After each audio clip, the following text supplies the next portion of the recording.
Hello everyone, आज date है 1 फरवरी 2022 और द हिंदू न्यूज एनालिसिस में आपका स्वागत है। इस वीडियो में हम द हिंदू की इंपोर्टेंट न्यूज को एग्जाम के पॉइंट ऑफ व्यू से डिस्कस करेंगे। नीचे डिस्क्रिप्शन बॉक्स में Telegram channel Volcano IAS Academy का लिंक दिया हुआ है। आप Telegram channel Volcano IAS Academy के साथ में जुड़ सकते हैं। वहां पर हर exam means UPSC, state PSC and other exams के पॉइंट ऑफ व्यू से काफी इंपोर्टेंट इन्फॉर्मेशन आप सभी के साथ में शेयर की जाती है। तो चलो स्टार्ट करते हैं। वीडियो को स्टार्ट करेंगे एक जियोग्राफिकल मैप क्वेश्चन के साथ में। और आज आपका क्वेश्चन ये है कि किरीबाती कंट्री को जाकर के आपको सबसे पहले मैप में व्यू करना है और फिर इससे रिलेटेड हर इंपॉर्टेंट फैक्ट्स को एंड इन्फॉर्मेशन को कमेंट बॉक्स में टाइप करना है। कल हमने आपसे क्वेश्चन पूछा था ओमान कंट्री को लेकर के, तो ओमान कंट्री को अगर हम मैप में व्यू करें, ओमान कंट्री अपनी बॉर्डर शेयर करती है सऊदी अरेबिया, यमन और यहाँ पर यूएई। और मैरीटाइम बॉर्डर की अगर हम बात करें तो ईरान और पाकिस्तान दो कंट्री ऐसे हैं जिनके साथ में अपनी मैरीटाइम बॉर्डर शेयर करती है। यहाँ पर अगर हम इंपॉर्टेंट स्टेटमेंट की बात करें तो ट्रॉपिक ऑफ कैंसर जो है वो ओमान कंट्री से पास होता है और ओमान कंट्री की जो कैपिटल है वो लगभग ट्रॉपिक ऑफ कैंसर के बिल्कुल पास सिचुएटेड है। तो जब भी ये इंपॉर्टेंट जो भी हमारी लाइंस हैं इनको आप व्यू करो तो उनके आसपास कौन कौन से important cities and capital situated है इनको भी आपको व्यू करना चाहिए, क्योंकि west to east, east to west, north to south, south to north, इस तरीके के जो अरेंजमेंट है उसको लेकर के मैप बेस्ड क्वेश्चंस पूछ लिए जाते हैं। यहाँ पर अगर हम ओमान की बात करें तो ओमान से रिलेटेड हमने एक क्वेश्चन और पूछा था कि इंडिया और ओमान की मिलिट्री के बीच में कौन कौन से इंपॉर्टेंट एक्सरसाइजेस हमारे यहाँ पर कंडक्ट होते हैं। तो उनके बारे में अगर हम डिस्कशन करें तो आर्मी एक्सरसाइज होती है इंडिया और ओमान कंट्री के बीच में अल नाजा, एयरफोर्स एक्सरसाइज होती है ईस्टर्न ब्रीज और नेवल एक्सरसाइज होती है नसीम अल बहार। इनको लेकर के भी क्वेश्चन पूछे जाते हैं कि इन एक्सरसाइज के नेम आपको दे दिए जाएंगे और पूछ लिया जाएगा कि ये जो एक्सरसाइज है वो कौन कौन से कंट्री के बीच में कंडक्ट करवाई जाती है। द हिंदू का अगर हम डिस्कशन करें तो सबसे पहले फ्रंट पेज पर जो इंपॉर्टेंट न्यूज़ है वो रिलेटेड है इकोनॉमिक सर्वे को लेकर के। आप सभी को पता है कल हमारा इकोनॉमिक सर्वे पब्लिश हुआ और आज हमारा बजट जो है वो प्रेजेंट किया जाएगा पार्लियामेंट में।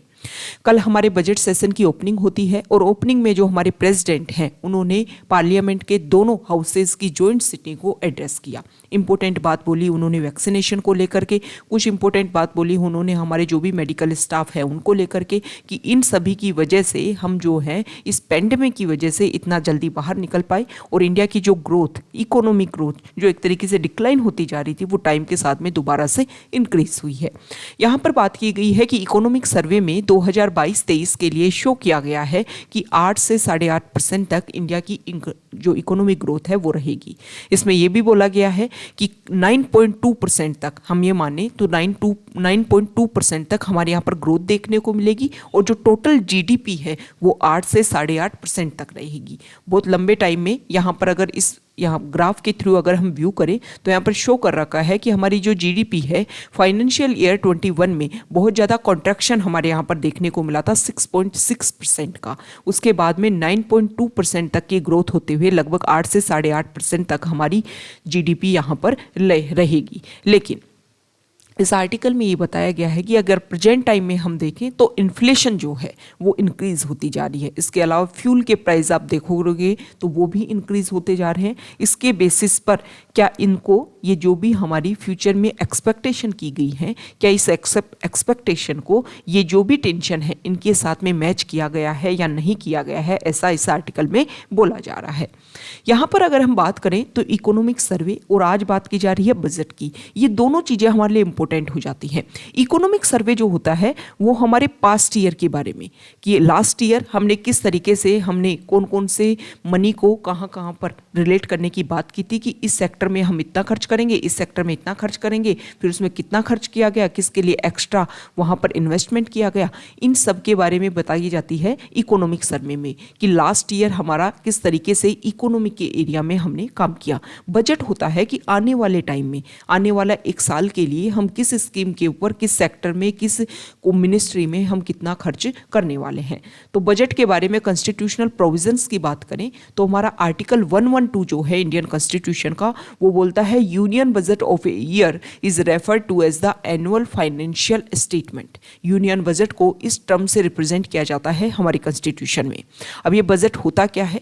एक बजट जो है वो एक स्टेटमेंट होता है जिसमें कितना हमें एस्टिमेटेड प्राप्त होगा, मतलब कितना हमें रेवेन्यू प्राप्त होगा, और कितना गवर्नमेंट जो है वो एक्सपेंडिचर करेगी एक फाइनेंशियल ईयर में, जो 1 अप्रैल से स्टार्ट होता है और करंट टाइम में 1 अप्रैल से और 31 मार्च को फॉलोइंग ईयर में खत्म होता है। मतलब इस साल स्टार्ट होगा और अगले साल नेक्स्ट ईयर जो है वो खत्म होगा। उस साल में हमारी गवर्नमेंट कितना पैसा किस तरीके से खर्च करेगी, इसको लेकर के बजट में बताया जाता है। यहाँ पर बताया गया है कि किस किस चीज़ के बारे में, estimated of revenue, capital receipts, way and means to raise the revenue, estimates of expenditure, इन सब चीज़ों के बारे में एक फाइनेंशियल ईयर के लिए तैयार किया जाता है कि मनी को किस किस तरीके से, कहां से हमें कितना रेवेन्यू मिलने वाला है और किस रेवेन्यू को किस तरीके से खर्च किया जाने वाला है। यहां पर बताया गया है कि 6th स्टेज में जो पार्लियामेंट में बजट का डिस्कशन होता है। जो बजट किस तरीके से तैयार किया जाता है, तैयार करने की जिम्मेदारी किसके पास में होती है, तो जो हमारी फाइनेंशियल मिनिस्ट्री है उसमें बजट डिवीजन है, budget division of the department of economic affairs in the financial ministry. ये नोडल एजेंसी है, नोडल बॉडी है जो बजट प्रिपेयर करने की जिसके पास में जिम्मेदारी होती है। एक इंपॉर्टेंट स्टेटमेंट और है, हमारे प्रेजेंट टाइम में चीफ इकोनॉमिक एडवाइजर जो है अपॉइंट किए गए हैं। इनका नेम आपको ध्यान में रखना है। चीफ इकोनॉमिक एडवाइजर जो है वो है वी अनंता नागेश्वरन। ये नेम जो है इंपॉर्टेंट हो जाता है। नेक्स्ट इंपॉर्टेंट न्यूज़ है इलेक्शन को लेकर के। 5 स्टेट्स में इलेक्शन होने वाले हैं और अभी इलेक्शन कमीशन ने कुछ रिलैक्सेशन दिया है कि आप 1000 को अपनी इलेक्शन मीटिंग्स में बुला सकते हो। अब यहाँ पर ये हमारे लिए इंपॉर्टेंट नहीं है कि 1000 को बुलाया जा रहा है। हमारे लिए इंपॉर्टेंट ये है कि कभी हम देख रहे हैं कि इलेक्शन कमीशन जो है वो जो भी रैलीज है उनके ऊपर रोक लगा रहा है। कभी जो इलेक्शन कमीशन है वो कोशिश कर रहा है कि जो 500 की आप जो अवेलेबिलिटी है लोगों की वो आप रेगुलर कर सकते हो अपनी रैलीज में। इस तरीके की चीज़ों से आपको ये पता चल रहा होगा कि इलेक्शन कमीशन के पास में पावर होती है कि मॉडल कोड ऑफ कंडक्ट किस तरीके से इलेक्शन होने हैं, जो पार्टीज़ हैं वो कौन कौन से रूल्स को फॉलो करेंगी, ये सभी पावर इलेक्शन कमीशन को होती है। इलेक्शन कमीशन अपनी तरफ से सर्कुलर जारी करता है और उसके बेसिस पर जो पार्टीज़ हैं वो उस इलेक्शन में वर्क करती हैं, उसी के अकॉर्डिंग परफॉर्म करती हैं। अगर ऐसा नहीं होता है तो पार्टीज़ के खिलाफ में, जो भी पार्टीज़ हैं उनके खिलाफ में कुछ लीगल एक्शन होते हैं। नेक्स्ट इंपॉर्टेंट न्यूज़, यहाँ पर आर्टिकल है वेस्ट बंगाल और उनके गवर्नर के बीच में, वेस्ट बंगाल की सीएम और उनके जो गवर्नर हैं उनके बीच में रेगुलर तनातनी, कुछ कन्फ्लिक्ट देखने को मिल रहा है। तो वहाँ के चीफ मिनिस्टर ने बोला है कि जो यहाँ के गवर्नर हैं वो रेगुलर मुझे और मेरी जो गवर्नमेंट है उसको टारगेट करने की बात करते हैं। यहाँ पर अगर हम बात करें तो ममता बनर्जी ने बोला है कि ट्विटर पर मैंने अपने जो वेस्ट बंगाल के जो गवर्नर हैं उनको वही ब्लॉक कर दिया है क्योंकि वो रेगुलर मुझे और मेरी गवर्नमेंट को टारगेट कर रहे हैं। यहाँ पर जो गवर्नर है उन्होंने आर्टिकल 159 की बात की है, इंपॉर्टेंट हो जाता है आपके लिए, और गवर्नर से रिलेटेड हर आर्टिकल आपके लिए इंपॉर्टेंट हो जाता है। कारण क्या है, केरला में हम रेगुलर कन्फ्लिक्ट देख रहे हैं। केरला में अभी लोकायुक्त जो लॉ है उसमें चेंज करवाने की वहाँ की गवर्नमेंट बात कर रही है कि आप ऑर्डिनेंस पास करो। इसकी वजह से गवर्नमेंट किस आर्टिकल के थ्रू ऑर्डिनेंस पास करते हैं ये आप कॉमेंट बॉक्स में बताओगे। ये इंपॉर्टेंट हो जाता है, गवर्नर की हर पावर इंपॉर्टेंट हो जाती है। वहाँ पर कुछ समय पहले जो यूनिवर्सिटी के चांसलर इनको लेकर के भी इशू सामने आया था। तो इस तरीके की ये जो स्टेटमेंट है इनसे हमें पता चलता है कि गवर्नर, पॉलिटी के पॉइंट ऑफ व्यू से गवर्नर प्रेजेंट टाइम में काफ़ी ज़्यादा इंपॉर्टेंट है। यहाँ पर अगर हम बात करें तो देखो, हाँ अभी हम केरला की बात कर रहे थे ना कि लोकायुक्त में, लोकायुक्त जो आप सभी को पता है लोकपाल लोकायुक्त इसलिए बनाया गया था कि करप्शन के जो भी इशू हैं वो कम हो सके। लेकिन उसको लेकर के केरला गवर्नमेंट जो है उसकी जो भी पावर्स हैं, उस पोस्ट की जो भी पावर्स हैं उनको डाइल्यूट करने की कोशिश कर रही थी। उन्होंने वहाँ के जो आरिफ मोहम्मद वहाँ के गवर्नर हैं उनको बोला कि आप ऑर्डिनेंस पास कीजिए कि अगर वो पोस्ट हमें लोकपाल लोकपाई जो है अगर हमें कुछ भी सलाह दे तो उनकी जो भी उनकी एडवाइस हो एक एडवाइजरी नेचर में हो, उसको मानना या ना मानना हमारी गवर्नमेंट के पास रहे पावर। ओके, इसको लेकर के ये भी इशू क्रिएट किया गया है कि जो केरला गवर्नमेंट है उसके ऊपर कुछ चार्जेस लगे हैं कि उन्होंने यहाँ पर कुछ ऐसा काम किया होगा जिसकी वजह से करप्शन के कुछ चार्जेस सामने आए हैं। वहाँ के कुछ मिनिस्टर हैं उनके ऊपर भी कुछ इलीगल तरीके से चार्जेस लगे हैं। तो उन्हीं को काउंटर करने के लिए वहाँ की जो गवर्नमेंट है वो इस तरीके के नई जो प्रोसीजर है उसको इम्प्लीमेंट करवाने की कोशिश कर रही है। तो इसकी वजह से गवर्नर जो पोस्ट है वो काफ़ी ज़्यादा न्यूज़ में है।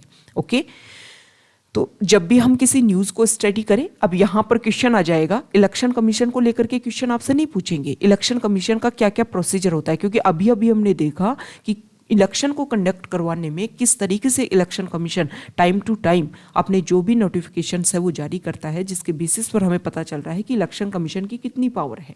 ओके, तो यहाँ पर क्वेश्चन इस तरीके से आ जाएगा, 3-4 स्टेटमेंट दे देंगे कि कौन कौन से इलेक्शन कमीशन के वर्क हैं। इसमें से एक ये भी दे दिया जाएगा कि वो मॉडल कोड ऑफ कंडक्ट या फिर इस तरीके की जो भी नोटिफिकेशन सर्कुलर जारी करने की पावर सेंट्रल गवर्नमेंट के पास में होती है या इलेक्शन कमीशन के पास में होती है। तो न्यूज़पेपर को जब आप रीड करो, तो जब भी कोई न्यूज़ को रीड करो तो उस न्यूज़ में से हमारे एग्जाम के पॉइंट ऑफ व्यू से किस तरीके से वो इंपॉर्टेंट है उसको इम्प्लीमेंट करने की कोशिश किया करो। और ये चीज़ें आपके दिमाग में आएंगी, माइंड में आएंगी जब आपके पास में सिलेबस होगा। आपको पता होगा कि सिलेबस में किस तरीके से क्वेश्चन, किस तरीके से जो हमारा सिलेबस है उसको मेंटेन किया गया है। सिलेबस को आप रेगुलर अपने साथ में रखो। दूसरा, प्रीवियस ईयर क्वेश्चन पेपर, उससे आपको पता चलेगा कि किस तरीके से अभी आप 2021 के जो मेंस का पेपर हुआ है उस पेपर को आप उठाना और लास्ट ईयर के करंट अफेयर्स को व्यू करना। आपको पता चलेगा कि डायरेक्टली और इनडायरेक्टली हमारे जो बेसिक जो बुक्स हैं उनके साथ में जो हमारा फाउंडेशन है उसके साथ में रिलेट करके किस तरीके से करंट अफेयर्स को क्वेश्चंस पूछा गया है। तो यूपीएससी या कोई और एग्जाम जहां पर भी करंट अफेयर्स का ज़्यादा फोकस होता है उसमें करंट अफेयर्स को बेसिक बुक्स के साथ में रिलेट करके पूछ लिया जाता है। तो करंट अफेयर और बेसिक बुक दोनों हमारे लिए इंपॉर्टेंट हो जाती हैं। तो इस तरीके से जब भी आप किसी न्यूज़ को रीड करोगे तो आपके लॉन्ग टर्म मेमोरी में भी रहेगी और आप इजीली अपने एग्जाम के पॉइंट ऑफ व्यू से भी उसको इंपॉर्टेंट तरीके से उसको यूज कर पाओगे।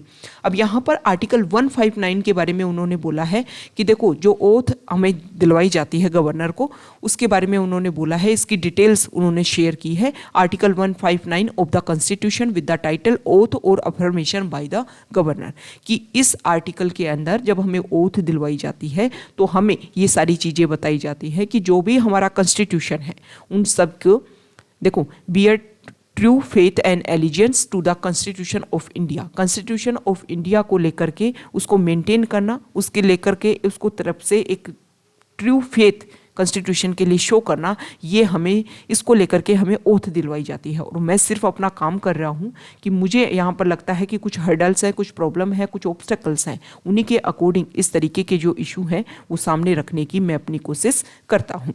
नेक्स्ट क्वेश्चन है, अभी गुरुग्राम में आपको एक इशू देखने को मिला होगा कि वहाँ पर ओपन एरिया में जब नमाज परफॉर्म की जाती है, जो भी मुस्लिम कम्युनिटी से लोग बिलोंग करते हैं वो फ्राइडे वाले दिन जब अपनी नमाज अदा करते हैं तो उसको लेकर के इशू हुआ। वहाँ पर लोगों ने बोला कि आप ओपन एरिया में इस तरीके से नमाज नहीं पढ़ सकते हो। तो इसको लेकर के सुप्रीम कोर्ट में एक पिटीशन फाइल की गई है, लिस्ट करवा गई है एक प्ली को। उसमें ये बोला गया है कि जो हमारा जुडिशरी है वो इस तरीके के इशू को अपने सामने संज्ञान में ले और उनके ऊपर एक तरीके से अपनी तरफ से जो भी नोटिस है वो जारी करने की कोशिश करे कि इस तरीके के जब स्टेटमेंट आते हैं या अदर कम्युनिटी इस तरीके के स्टेटमेंट देने की कोशिश करती है तो उसकी वजह से हमारी जो सोसाइटी है वहाँ पर कम्युनल हेट्रेड एंड टेरर का जो एटमॉस्फेयर है वो क्रिएट होता है, जिसकी वजह से कम्युनिटी में दो अदर कम्युनिटीज़ में क्लैश देखने को भी मिल सकता है। अब यहाँ पर सुप्रीम कोर्ट अपनी तरफ से क्या इशू इसमें जारी करेगा वो हमारे लिए इम्पोर्टेंट हो जाता है, क्योंकि सुप्रीम कोर्ट जब भी अपनी तरफ से कोई नोटिस, कोई ऑर्डर रिलीज करता है तो वो काफ़ी इम्पोर्टेंट होता है हमारे एग्जाम के पॉइंट ऑफ व्यू से। नेक्स्ट इम्पोर्टेंट आर्टिकल है, हमने देखा कि लगभग 1 ईयर तक जो फार्मर्स हैं उन्होंने प्रोटेस्ट किया। कारण क्या था? उन्होंने बोला कि जो फार्म बिल्स हैं उनको आप रिट्रैक्ट करो, उनको आप वापस लो। इसके अलावा जो MSP मिनिमम सपोर्ट प्राइस वो आप अवेल करो हमारी जो भी क्रॉप प्रोडक्शन है उन सभी के लिए। इसके अलावा जब हम प्रोटेस्ट कर रहे थे तो बहुत सारे फार्मर्स के खिलाफ में आपने केस रजिस्टर किए थे, उन केसेस को लेकर के भी आप क्या करो, उनको हटाओ और जो उन लोगों की भी डेथ हुई है इस फार्म एजिटेशन में उन लोगों को कंपनसेशन देने की कोशिश करी। अब यहाँ पर जो फार्मर्स थे जो वापस हट गई, गवर्नमेंट ने उन्हें प्रॉमिस किया कि हाँ आप जो भी बोल रहे हैं उसके अकॉर्डिंग वर्क होगा और आप अपने यहाँ पर अपना जो भी आप एक तरीके से विरोध कर रहे हो, अपोज कर रहे हो गवर्नमेंट का, उसको आप वापस हटिए।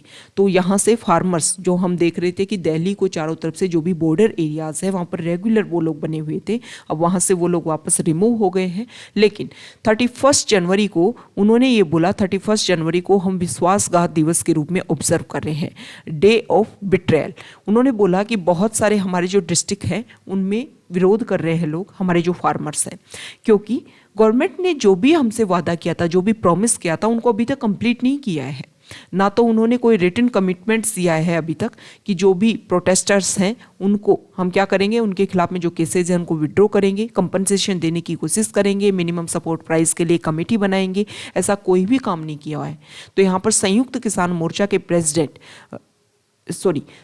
किसान मोर्चा ने हमारे प्रेसिडेंट रामनाथ कोविंद को उन्होंने लिखा है और उनको बोला है कि गवर्नमेंट इसके अकॉर्डिंग वर्क करे, नहीं हम प्रोटेस्ट करना दोबारा भी स्टार्ट कर सकते हैं। अगर आपने अपने प्रॉमिस को ध्यान में नहीं रखा तो जो प्रोटेस्ट है वो दोबारा से स्टार्ट हो सकता है।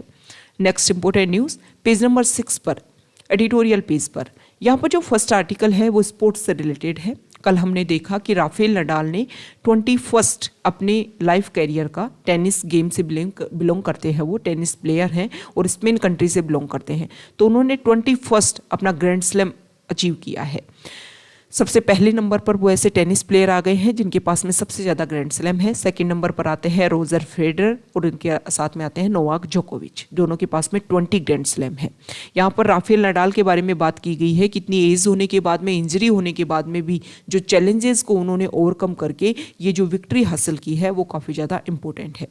तो यहाँ पर स्पोर्ट्स से रिलेटेड जब क्वेश्चंस आते हैं तो इस तरीके के हमें पता होना चाहिए कि कौन कौन से ओपन, कौन कौन से गेम से रिलेटेड हैं, कौन कौन से प्लेयर कौन कौन से गेम से रिलेटेड है, क्योंकि बहुत सारे ऐसे एग्जाम होते हैं जिनमें स्पोर्ट्स को लेकर के काफ़ी क्वेश्चंस पूछे जाते हैं। यहाँ पर बताई गई है उनके बारे में। इसके अलावा क्रिकेट से उनका कंपैरिजन किया गया है सचिन तेंदुलकर, इसके अलावा कपिल देव, उनके बारे में बताया गया है कि उन्होंने भी किस तरीके से अपने यहाँ पर कुछ ऐसे टारगेट सेट करके गए हैं वो जिनको अचीव करना जो न्यू यूथ है उनके लिए काफ़ी ज़्यादा मुश्किल है, और वो भी उस एज के अकॉर्डिंग और इतनी सारी इंजरी होने के बाद में भी सेम तरीके से यहाँ पर कंपैरिजन करने की कोशिश की गई है। आपके लिए इम्पोर्टेंट ये है कि जो भी टेनिस गेम होता है उसके 4 ओपन होते हैं, ग्रैंड स्लैम होते हैं, 4 ग्रैंड स्लैम। इन ग्रैंड स्लैम के जो नेम हैं वो आपको कमेंट बॉक्स में बताने हैं, क्योंकि आपको पता होना चाहिए, एक तो सीरीज पता होनी चाहिए कि 1 ईयर में किस सीरीज में ये सारे गेम होते हैं और कौन कौन से इंपॉर्टेंट उनके नेम हैं, ये भी आपको कमेंट बॉक्स में बताना है। यहाँ पर जो क्वेश्चन है, आर्टिकल है वो एयर इंडिया को लेकर के है।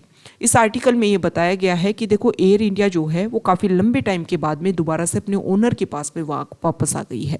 यहाँ पर ये बताया गया है कि जो एयर इंडिया है उसको टाटा ग्रुप के द्वारा तैयार किया गया, उसके बाद में उसका नेशनलाइजेशन हो गया 1953 में, और जब वो रेगुलर एक तरीके से मतलब वहाँ पर प्रॉफिट में नहीं रही एयर इंडिया, तो गवर्नमेंट ने उसको कोशिश की कि उसका जो प्राइवेटाइजेशन है वो किया जा सके।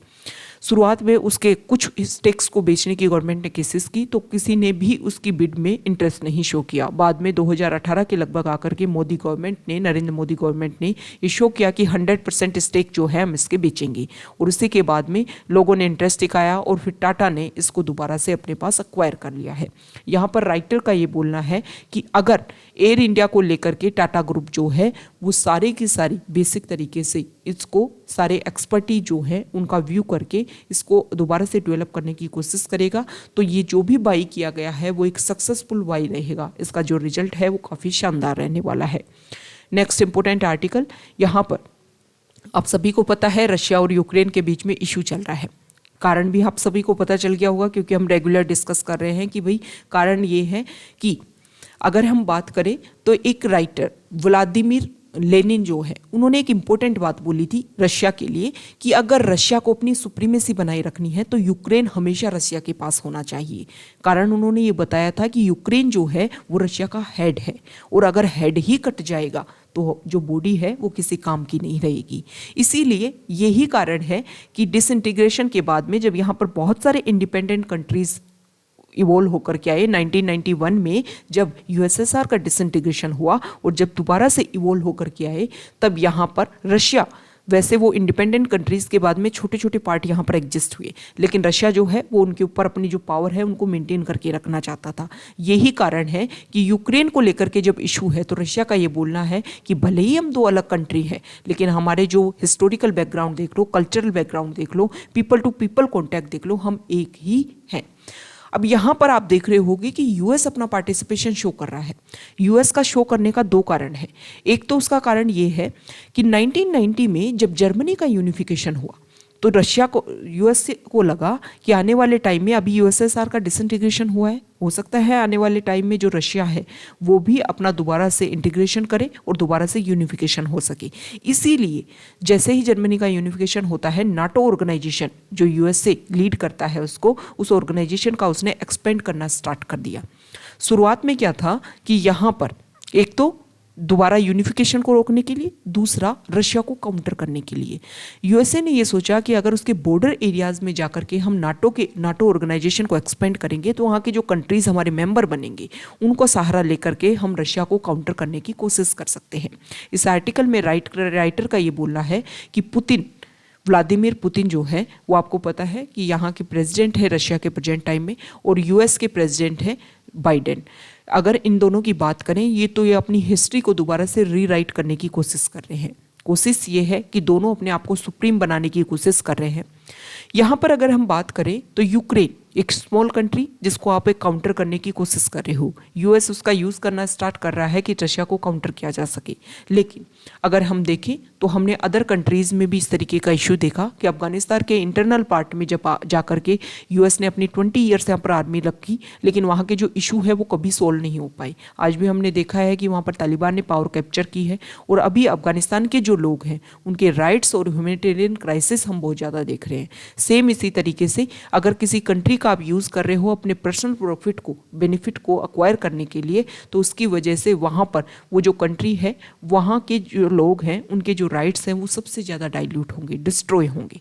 तो इसके लिए दोनों जो प्रेसिडेंट हैं उनको क्या करना चाहिए कि इस चीज़ का एक नेगोशिएशन के थ्रू इस चीज़ का रोल निकालने की कोशिश करनी चाहिए। क्योंकि अगर यूएस और रशिया यहाँ पर इस एरिया में दोनों एक दूसरे से कन्फ्लिक्ट करते हैं तो बहुत सारे एरिया जो हैं वहाँ पर इशू सामने आएंगे। जैसे कि इंडो पैसिफिक रीजन जिसके ऊपर यूएस का फोकस बहुत ज़्यादा होता है, तो वहाँ पर चाइना अपने आप को इम्प्रूव करने की कोशिश करेगा और काउंटर करने की कोशिश करेगा वहाँ पर अदर कंट्रीज़ को। हम देख रहे हैं कि चाइना वैसे ही अपनी तरफ से बहुत सारी पॉलिसीज़ को अपना रखा है कि बहुत सारे जो आइलैंड कंट्रीज़ हैं उनको अपने पास में कर सके। जैसे श्रीलंका प्रेजेंट टाइम में इकोनॉमिक क्राइसिस में है।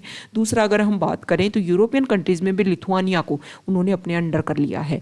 इस तरीके की जो उनकी स्ट्रेटजी है, अगर उसको हमें काउंटर करना है और ग्लोबली लेवल पर पीसफुल एनवायरनमेंट हमें क्लियर करना है, तो इस तरीके के जो इश्यूज हैं रशिया और यूएस को, ये जो इशू है उनमें ना उलझ करके जो भी ग्लोबली लेवल पर इश्यूज है उनके ऊपर फोकस करना चाहिए।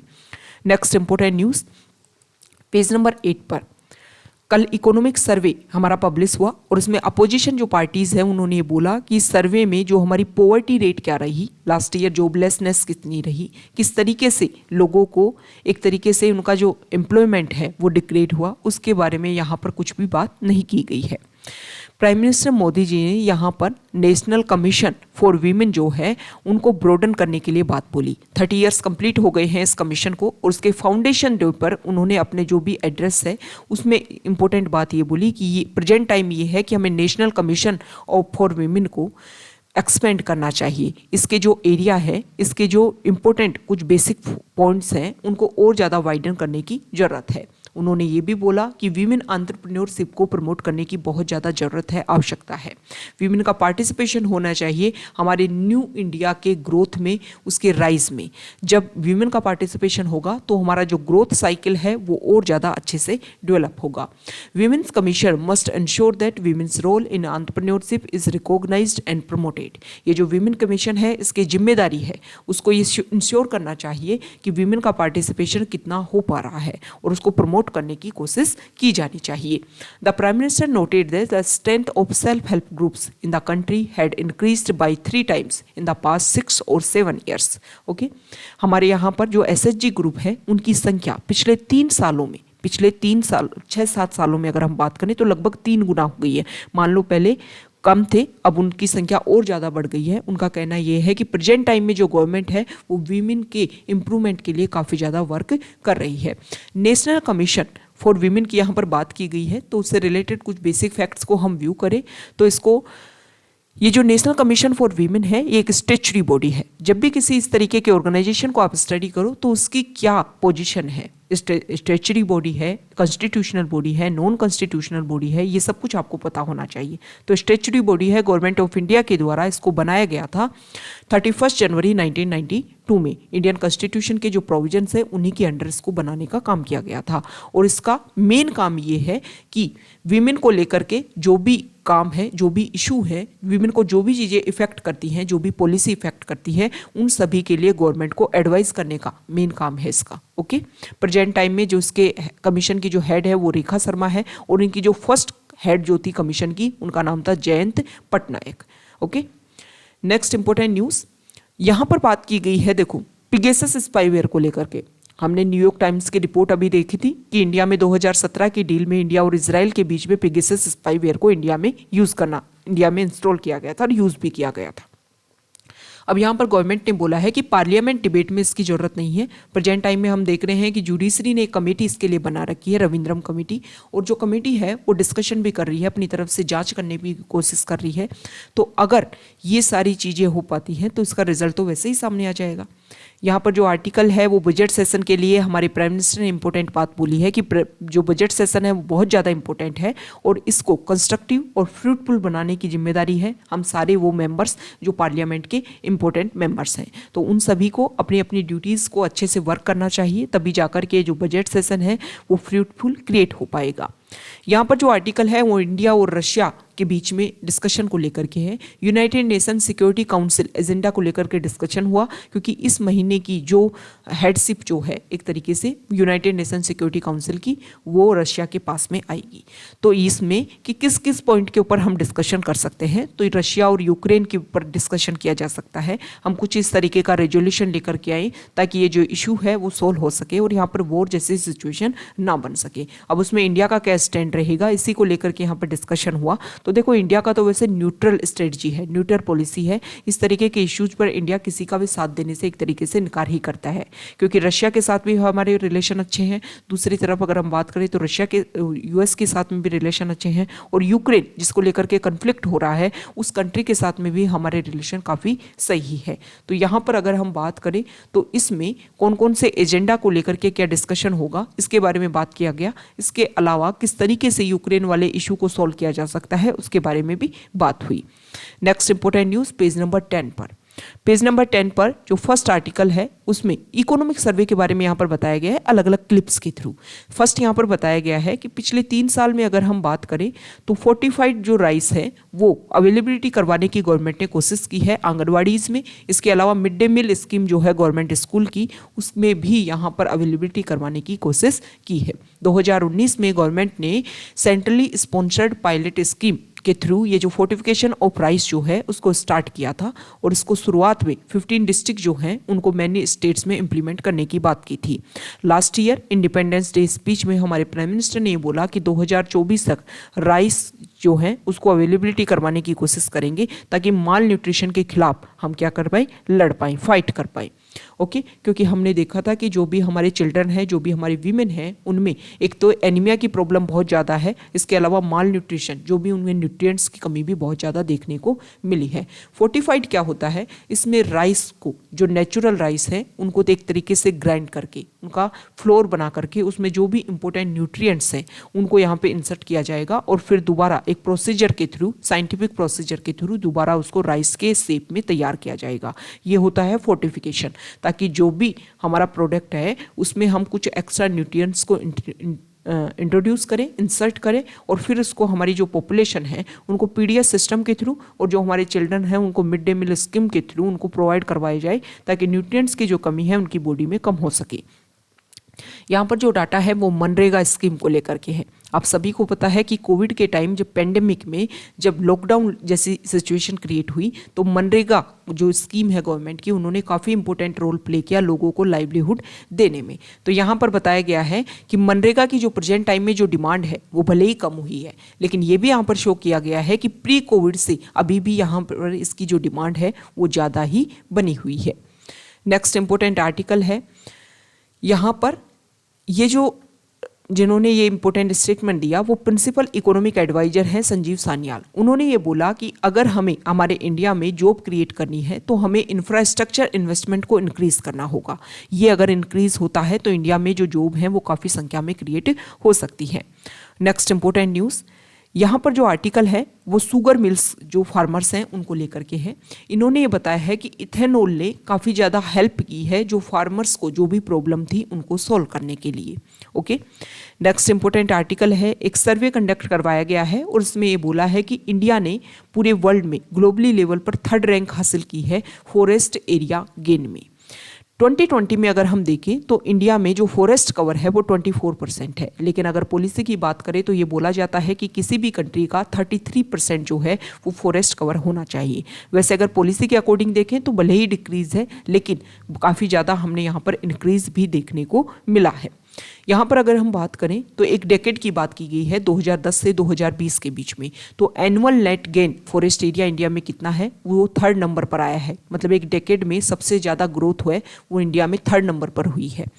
यहाँ पर अगर हम बात करें तो इंडिया जो है उन्होंने annually 2,66,000 hectare of forest area जो है वो अपने इस पीरियड में एनुअली इंक्रीज किया है। ओके, प्रेजेंट टाइम में 24% है, लेकिन अगर हम बात करें तो 2020 में वर्ल्ड का जो टोटल फॉरेस्ट एरिया है उसका 2% जो है वो इंडिया में है।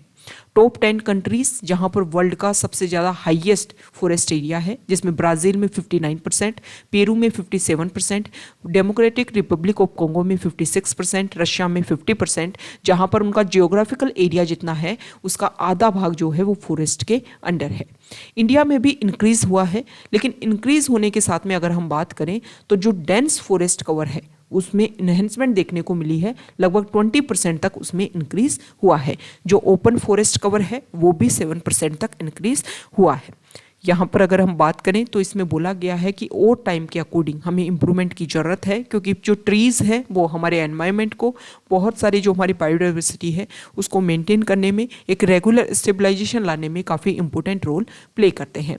अभी लेटेस्ट हमारी बाइनियल रिपोर्ट पब्लिश हुई है, India state of forest report, जिसमें कुछ क्रिटिसिज्म जो इंडिपेंडेंट एक्सपर्ट्स हैं उन्होंने कुछ क्रिटिसिज्म किया कि हमारे यहाँ पर फॉरेस्ट को काउंट करने की जो मेथोडोलॉजी है उसमें काफ़ी ज़्यादा क्वेश्चंस उन्होंने किए हैं, कि उन क्वेश्चंस के बेसिस पर अगर हम देखें तो यहाँ पर हमारे जो फॉरेस्ट की एक जो डेफिनेशन है कि किस किस एरिया को हम फॉरेस्ट में मानते हैं और किस किस एरिया को हम ट्री कवर में मानते हैं, इसमें इंडिया की जो डेफिनेशन है उसको हमें ग्लोबल डेफिनेशन के साथ में मैच करके अपने अकॉर्डिंग जो भी फॉरेस्ट कवर है उसको गिनना चाहिए, उसकी काउंटिंग होनी चाहिए। क्योंकि हमारे यहाँ पर प्लांटेशन और ऑर्किड जो एक तरीके से गार्डन जैसी सिचुएशन है उसको भी हम फॉरेस्ट कवर में मान लेते हैं।